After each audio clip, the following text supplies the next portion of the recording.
RCB ఆఖరికి cup కొట్టేసింది. ఇన్ని రోజులు ఆర్సీబీ ఎందుకు ట్రోల్ చేశారు తెలుసా? ఈసారి కప్పు నమ్మదే అని ఓవర్ కాన్ఫిడెన్స్ వల్ల.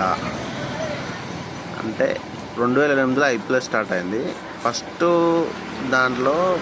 ప్లేస్లో లాస్ట్లో ఆర్సీబీ అండ్ డక్కన్ చార్జర్స్ ఉండేది. 2009లోకి వచ్చేసరికి RCB and Deccan chargers first ప్లేస్కి వచ్చినాయి, అంటే ఫైనల్కి వచ్చినాయి. ఫైనల్కి వచ్చినప్పుడు ఆర్సీబీ అప్పుడు ఓడిపోయింది. 2010లో ఏమైంది? ఆర్సీబీ ఈసారి కప్పు నమ్మదని ఓవర్ రియాక్ట్ అయ్యాను. అంటే పోయినసారి ఫైనల్కి వచ్చినాం, ఈసారి 100% కప్పు కొడతాము, పెద్ద అడ్వర్టైజ్మెంట్ చేయడము, పెద్ద రచ్చ చేసారు ఆ టీం వాళ్ళు. ప్లస్ ఆ ఫ్యాన్స్ కూడా రచ్చ చేసారు.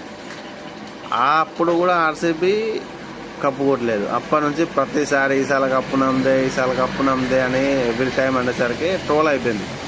వీళ్ళు కప్పు కొట్టరు, ఎప్పటికే కప్పు కొట్టలేరు అనే విధంగా ట్రోల్ చేసారు. వాళ్ళ టీంని వాళ్ళే ట్రోల్ చేసుకున్నారు అనుకోవచ్చు, లేకపోతే ట్రోల్ చేయడానికి కారణం వాళ్ళే. మిగతా టీం కూడా కప్పు కొట్టలేదు. ఢిల్లీ కొట్టలేదు, పంజాబ్ కొట్టలేదు. వాళ్ళకి ఎందుకు ట్రోల్స్ రాలేదు? ఓన్లీ ఆర్సీబీకి ఎందుకు వచ్చినాయి అంటే ఆర్సీబీ ఈసారి కప్పు నమ్మదే అంత ఓవర్ కాన్ఫిడెన్స్ వల్ల వచ్చింది. అంటే ఈసారి కప్పు నమ్మదే అయింది కాబట్టి నెక్స్ట్ టైము ట్రోల్స్ ఉండవు. Okay, anyway congratulations of RCB team and RCB fans.